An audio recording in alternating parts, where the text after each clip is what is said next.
Welcome, folks, to another episode of the Church Solutions Podcast. This is episode number 431, and we don't have an engine for that, do we? No, I don't think so. Okay. I'm Phil Thompson. Steve Lacy is with us. We have a guest, which we will introduce here in just a moment or so. Steve, how are you doing today? Doing just great. All right, good deal. In case you're new to the program, anytime we spout out a episode number, Steve, because he's a motorhead, tries to associate that with some kind of an engine. Yeah, gearhead's the proper Gearhead. All right. reference, but yeah. All right. I've been called a bonehead before, but all right. So before we start here, we want to just remind everybody that we have a new sponsor for the Church Solutions podcast. It's us. Well, it's another product that we have, and it's brought to you by dailydive365.com. So check it out, dailydive365.com. That's also the website.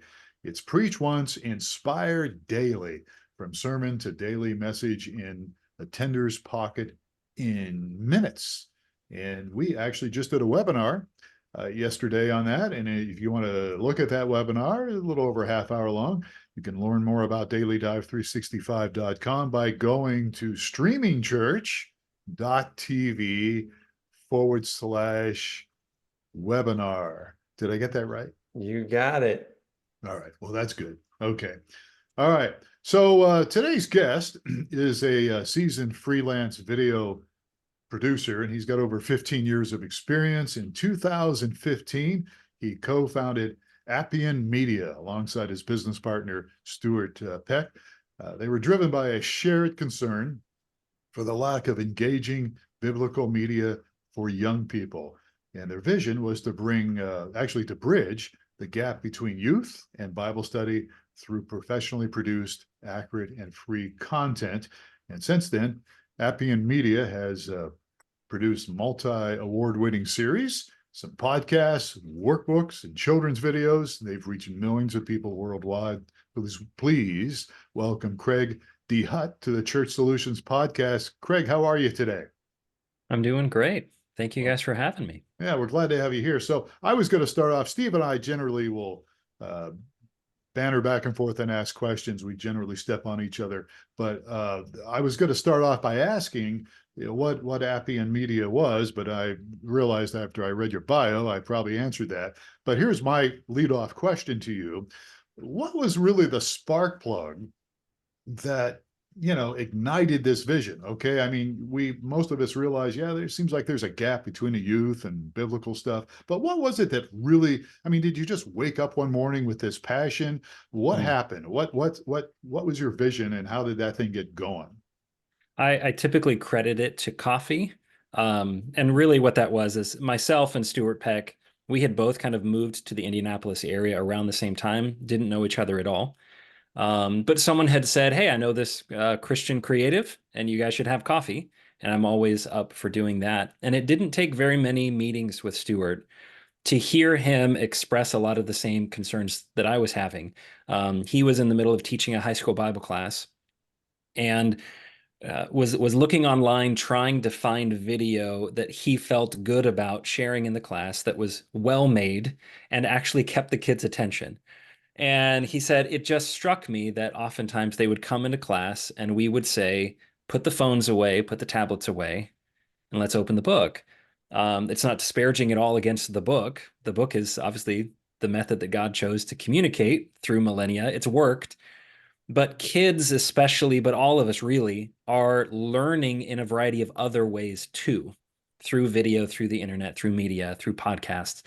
And so Stuart said, how hard could it possibly be for us to produce something, and we chuckle at it now, for us to go over to the lands of the Bible and produce something that's biblically accurate, that's visually engaging, that actually keeps their attention, and that's free, because that was really important to us. We wanted to be able to hop on YouTube or hop online, find a video that we could use in a Bible class, and use it right away. And so that really was what sparked it as he started expressing these concerns that he had and this need that he saw. I was feeling the same way in the Bible classes that I was teaching. My wife and I had just had our second child. So I've got kids now thinking, how am I going to get them excited about the word? We could wait around and wait for someone to do it, or we could complain about it, which we did our fair share, or we could go out there and just make it ourselves. And so that's what we decided to do in 2016. Wow. So what were you doing prior to that? You said you So were I teaching the was, Bible? Go ahead. that's right. I was teaching the Bible, but I was also working primarily as a video producer here in Indianapolis. So shooting and editing video. Stuart and I both had experience in the past working for television news. I was more of an emphasis on like short and feature films. Documentaries weren't really on my radar at the time. But as we got into this and as we got more invested in it, I realized it has become one of my favorite means of storytelling. And so collectively, he and I were working in the industry at the time, creating content that was good, helping businesses promote what they were doing. I had an interest in non-for-profits, especially. Um, but to be able to marry two of my passions, the biblical text and being able to creatively tell stories through video, was exciting to me. Wow, that is amazing. So, I mean, obviously you talked about, oh, how hard can it be, right? How hard was Yes. it? I mean, that's Harder than we thought. And You I'm mean you just didn't thankful. take your iPhone and just, let's shoot Although a we video here. if you've watched Out of Egypt, for those who have the eye for it, we do use some iPhone footage on occasion. That was not really on the table back in 2016. We launched a Kickstarter campaign, is how this had started originally. We became a 501c3, but I had some experience in the past as a consultant on other people's crowdfunding campaigns.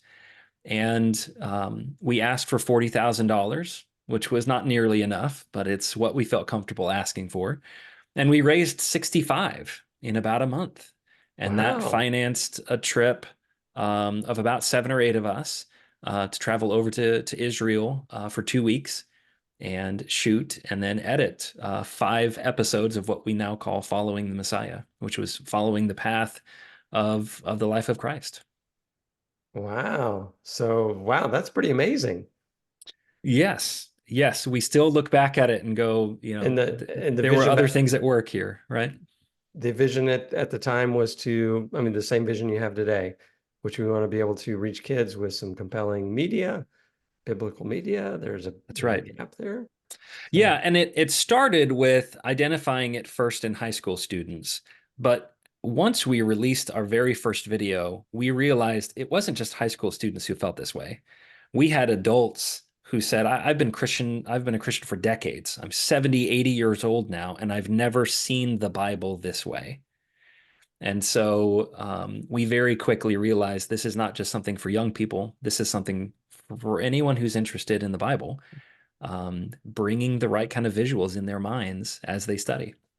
do this really reminds me of someone that has gone before you, maybe that has a very similar story. Do you know the name Joel Bells I do at not know the all? Do name you know Joel Bells. World News Group?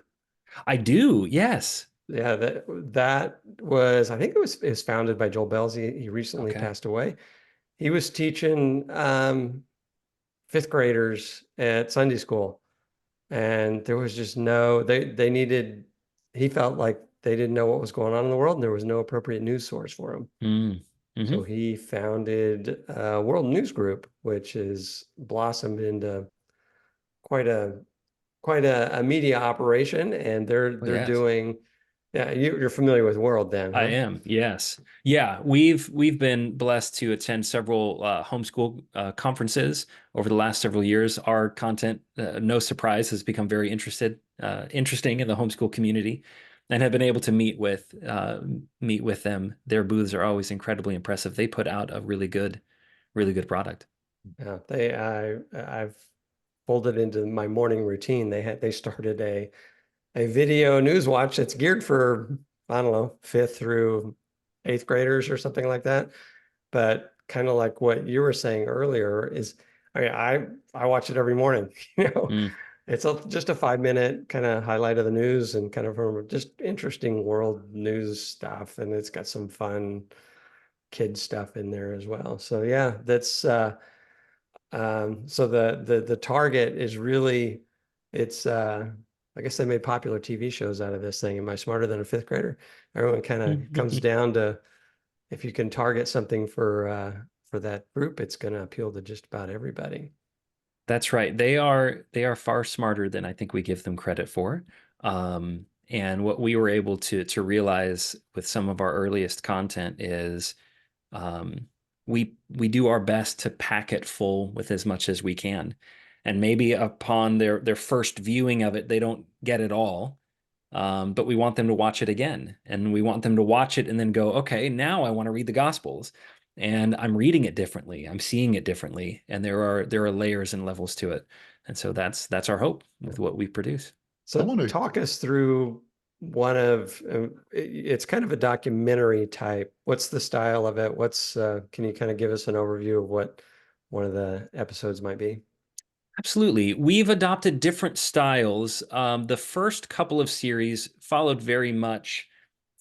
Stewart's experience at the time was he was actually helping with some HGTV kind of home renovation shows in Indianapolis and doing an exceptional job at it.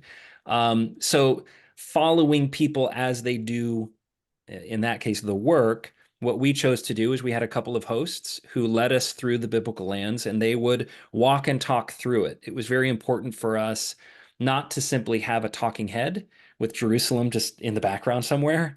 We wanted them to go into the city and talk to the people and eat the food and visit with the locals and let the viewer feel like they were joining the journey, and then intercutting that with other interviews and other voiceover to give a full picture. We've adapted the style a little bit. You'll see that especially with our recent production Out of Egypt, where, as in the industry, we call it breaking the fourth wall. We actually bring in the crew and have them engage on camera at times. I interact with one of the hosts. He's actually my brother Jeremy, and we have a competition about who can make a mud brick more impressively, because we'll make handmade mud bricks there in Egypt, and we get dirty. And the desire is to be flexible with our style, flexible with the hosts, and flexible with the means of telling the story so that people can feel like they're part of the journey and part of the crew. Okay, Yeah, I want to jump in here and ask a Go ahead. question. But and eventually I want to shift this to you giving some advice, Craig, to people listening to this, like that maybe are pastoring or volunteering, advice on maybe creating their own video. I want to get that in a moment. But let me back up and follow up with what Steve was saying. And that is, okay, we know the obstacles. One of the biggest obstacles in going over here and doing this was obviously money. But what were some of the other obstacles that you ran across when you went over there to the Holy Land to do all this? Sure. How much time do you have? Ah, There is one, I will say at the outset, one of the main obstacles that people assumed was the case that really, up until recent events, hasn't been, is it safe? That's been the question from the very beginning. To travel over there and do the things that you do, is that safe? Truthfully, I felt far safer in Jerusalem than I did in some major cities in the United States, which will remain nameless, because tourism is such an important part of that country. They want people to come and to visit, and they treated us exceptionally well. And we found that true not just in Jewish areas of that land, but we visited places like Hebron, and we needed a location to overlook the city. Happened to come across a family whose house was kind of on a hillside, a Muslim family, and they had 7 or 8 children, and they just opened their home and welcomed us and allowed us to shoot video, brought tea and food and stuff out for us. Safety was not really a significant concern for us, as long as we were wise travelers. And that's my recommendation for people. Go over there, be thoughtful and wise, make a plan, and usually you're not going to have any kind of issues. Another way of overcoming a lot of the challenges that might arise when you're doing something like what we did is we take the time to work with locals and get the proper filming permits. We just don't show up at the Temple Mount and start shooting video. And so there is months of pre-production, planning and coordinating and getting permits and permissions. And what we have found every trip is we are typically allowed to do even more than we asked for, typically allowed to go to places earlier or longer, or even exclusive places that we never thought possible, simply because we knew the right kind of people and took the time to plan ahead of time. You know what this Um, reminds me of? This reminds me of, you, obviously you're aware of Anthony Bourdain, right? Absolutely. I mean, I thought the work that they did was brilliant. And it reminds me from what you're telling us, very similar to that. I mean, you were in Yes. people's homes, you were eating the food. Yeah. It wasn't just standing up and reading a verse. Absolutely. We incorporate some of that, certainly. Bibles are open and we talk about the message, but very much. I mean, Anthony Bourdain was one of the styles that we considered. There's also a gentleman who does something called drive-through history, Dave Stotts. We kind of took what we liked about several of these styles and then made it our own, but very much so. It's not going to be, I don't want to use the term raw, but there are some scenes, especially you'll see with Out of Egypt, where we want people to understand the trip was hard. It was hard for the Israelites. It's hard even thousands of years later. So you're going to see us jump out of a car, grab cameras, and start shooting video. You're going to see us struggle through an overnight train ride. You're going to see us out in the desert and explain how difficult it is out there. And we don't try to sugarcoat it. We don't artificially play up the drama because no one appreciates that. I don't appreciate that. But we want to genuinely show you the places. There was a family as we were driving from a location. Actually, I think it was after the mud bricks. We saw them baking bread in an oven that they had made out in their yard. I mean, this is a poverty-stricken area. And we said, can we talk to them? So we hopped out of the car and jumped out, and they were thrilled to see us. They were in the process of making bread and shared that with us. And so we shot a little scene while we were there. That's the approach that we take, is we want viewers to feel like they are literally on the seat next to us as we take this trip. So how do you tie in the biblical message in this documentary? Yeah, it's really important for us because we want to visit sites. With the Gospels, it was far easier. You know, the Gospels are very specific about sites, and we know a lot of them with pretty close certainty that this was actually Bethlehem. This was actually Capernaum. This is the Sea of Galilee. And we want to visit those places, talk about the stories that occurred there, and then usually take a little bit of time to discuss, so now what? Like, why is it important that we know that Jesus taught in this place? Why is it important that we consider that he calmed a sea like this? Why is it important for us to consider about the food? Jesus used food in a lot of his miracles, and why would he do that? And what does that mean for us? And so it's important for us, even if it's just a passing reference, that Bible verses actually come up on the bottom of the screen as they talk about the story of the Exodus, or we talk about, we visited Turkey for one of our series and talked about the 7 churches of Revelation. The biblical text is read throughout it, but it's also referenced throughout it because we want people. I love to hear, I watched your videos and I had the Bible open and I was following along.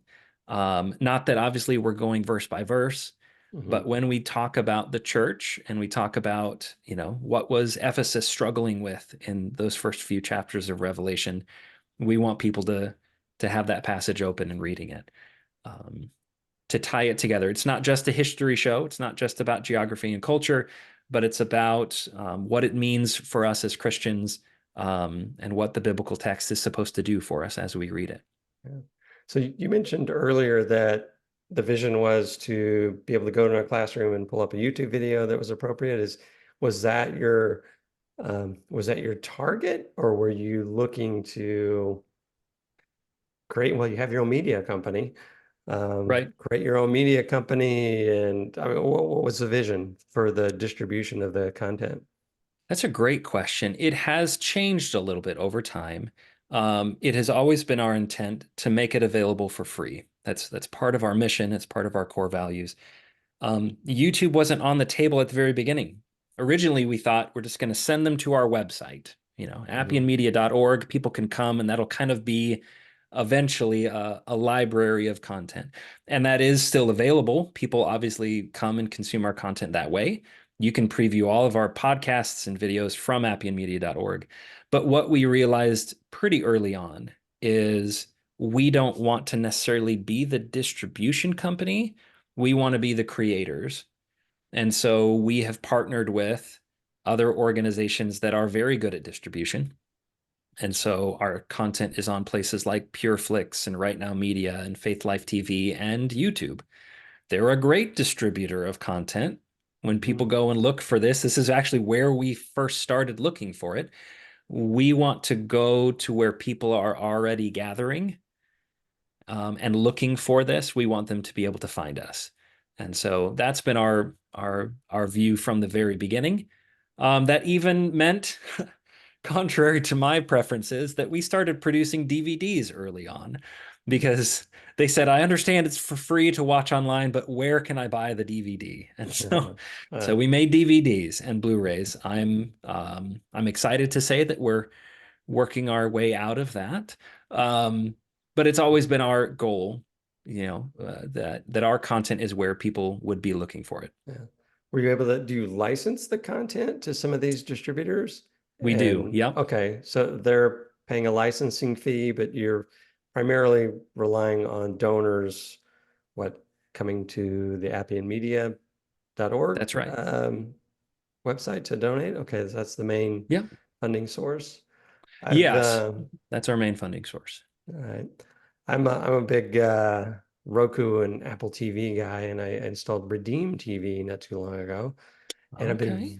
are you familiar with them at all? I vaguely familiar. They're fairly new, right? Yeah, I think they may be. But I just, as you're sitting on the couch thumbing through stuff, I've seen some really good Christian-based documentary style programs through them. So if you haven't reached out to them, you may want to reach out to them I appreciate as well. Yeah. So that is pretty amazing. So I'm a pastor listening to this podcast because Steve and Phil are one of my favorite people. And I'm really intrigued by this. I think, first of all, this is exciting. We've already talked about how people could get some of this content.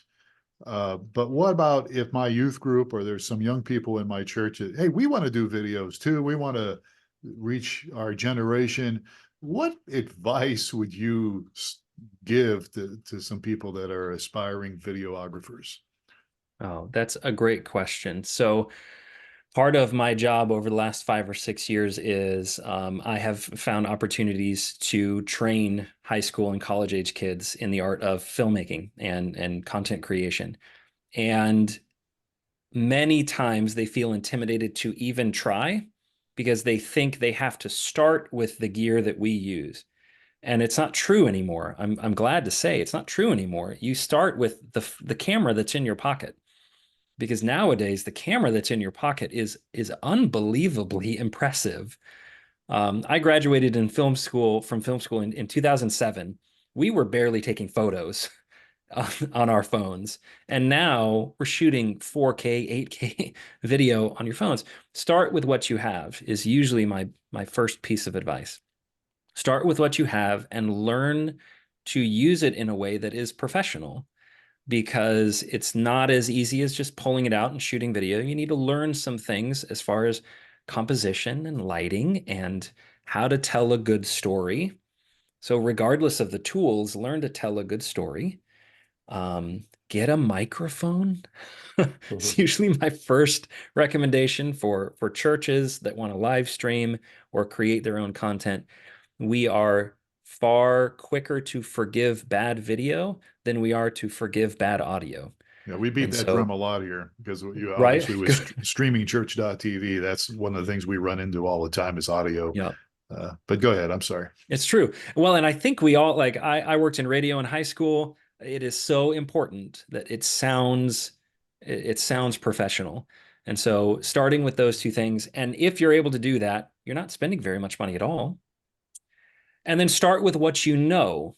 And so produce content about things that you're passionate about, things that you already know, so that you can start getting content out early. It doesn't have to be starting with this giant thing of I'm going to travel overseas and make 5 episodes and 2 hours of content. Like, don't start with that if that's not what you know.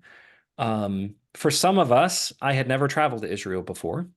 I had hardly traveled internationally before, but I knew filmmaking, and we partnered with people who knew Israel and knew the Bible. And so start with what you know, bring in the people that can fill in the gaps of what you don't know. And when it comes to getting the message out as far as your church, as far as the gospel, um, there are so many avenues.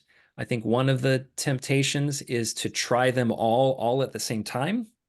So I want to post on X, and I want to post on LinkedIn and YouTube and Facebook. And my recommendation typically to start is pick 1 or 2 and really dig into that, really invest in that and build that audience, and then add more as your audience starts to grow.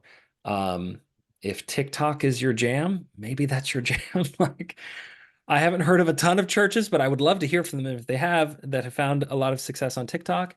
But don't try everything all at once, I think, is another piece of advice that I would give. I think that's solid advice. Craig Dehut is our guest today. So the project that we've been talking about is called Out of Egypt. Did I get that right? That's correct. Okay. Yeah. Are there other projects that are in the future that you might want to share with us? Great question. The overarching plan of Appian Media is to be able to create content from cover to cover. So when people say, what do you intend to do next? The plan is all of it. Our goal is in the next 10 years to create enough content that covers the Bible cover to cover and create a curriculum, Old and New Testament. What we would like to, Lord willing, to start with next would be the book of Acts and the journeys of Paul. And that has been requested of us since the very beginning. And as I'm sure you can imagine, we have kind of chuckled and said, I don't know how we'll do that. You're talking about 4 or 5 or more countries, and you're talking about an amount of time that just was not feasible and some for us. shipwrecks and things like that. Yeah, do we That- reenact the entire shipwreck? Because I'm sure that'd make great video. Our wives would probably have something to say about that. But how much do we want the audience to feel like they're on the seat next to us as we, go down in the ocean? But that's our plan, Lord willing, is to we've already kind of begun the initial development and pre-production of that, and then Lord willing to begin production of likely at least 2 trips to tell the story of Acts. Yeah, that'd be really cool. My only Bible class I've ever had was an elective in college, and it was on the book of Acts and Paul's travels. I wish I had gotten a better grade, but Hey, real quick, we're running out of time here, and I want to make sure I get your contact information out here. But before I do that, AI how is AI factoring into what you do? Or is it is it working at all? Are you doing it using AI in any degree? Or are you like, no, we're not going to do that? Oh no, it's a common conversation between myself and Stuart. We are constantly looking for ways to enhance our toolbox, right?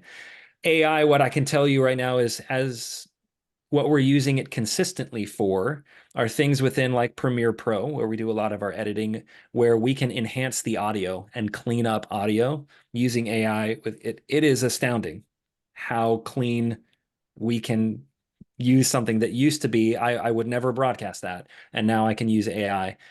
We also use AI in our transcription. So when we come back from our trips, we've got hours and hours and hours of interview dialogue that we can in moments transcribe. And it's not perfect, but it's enough for us to get a sense of the story and what this interview was. And now I can read it. I can even edit it just by moving the words around. It actually moves the video around, which is wild. Saves me days of post-production. I do most of the post-production for our content. In addition to that, we are diving into a little bit with what Photoshop has allowed us with generative AI, not to create entire images, but oftentimes I might have taken a photo, but now I need a vertical video, a vertical version of that photo, and I didn't think to take that when we were there. I can generate something because I was there. I understand what that vertical part of, I may just need to extend the sky or the sand a little bit. It is very important to us not to manufacture locations. AI is going to guess what Jerusalem looks like, but it's not accurate. And so we want to make sure, again, accuracy is a key part of our mission statement. And so I'm excited to see what other things are coming down the line that we can start kind of cleaning video by removing. One of the questions we got when we were out in the wilderness was, why are there all these footsteps out there? They assumed that, our host was the only person out in the wilderness walking around. There were footsteps and tire tracks everywhere. It actually would have been nice for some of those shots to clean up some of those tire tracks. Well, Premiere is going to make that available here in the coming days.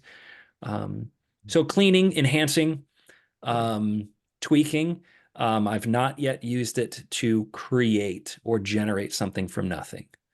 So along those lines, what about the future of different mediums? I mean, Apple Vision Pro is out there now. Mm-hmm. The metaverse is out there. I don't get a chance to talk to people in your industry much. Do they just scoff at that, or they take it? Are they making plans for it? What's going on there in that arena? Well, I certainly don't want to speak for the whole industry. I can say that we are very interested. The concept of being able to fill your vision with the land of the Bible is fascinating to us because we're trying to make you feel like you are there. Mm-hmm. The idea of filling your vision with that and then letting you explore, because with traditional video, you are bound by the position of the camera that the director chose.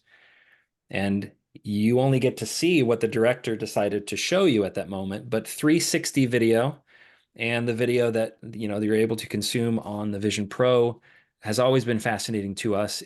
Even from, I think, our second trip in 2017, we were shooting some 360 video. We've never been able to really release it in a way that is commonly used. But there have been occasions where in the Garden of Gethsemane, we set up a 360 camera. We wanted you to see the garden and explore it yourself as our hosts talk about what you're seeing. Hey, you can look across the valley here and see the eastern side of Jerusalem, and the viewer is allowed to look around. I would love to see that get even more further developed.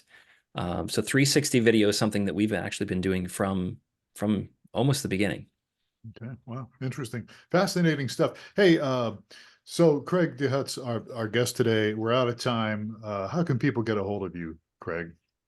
Absolutely. So people can visit appianmedia.org, and that contact form there on the website, they can send that message. It'll come directly to me and Stuart, and we're happy to respond to people in that way.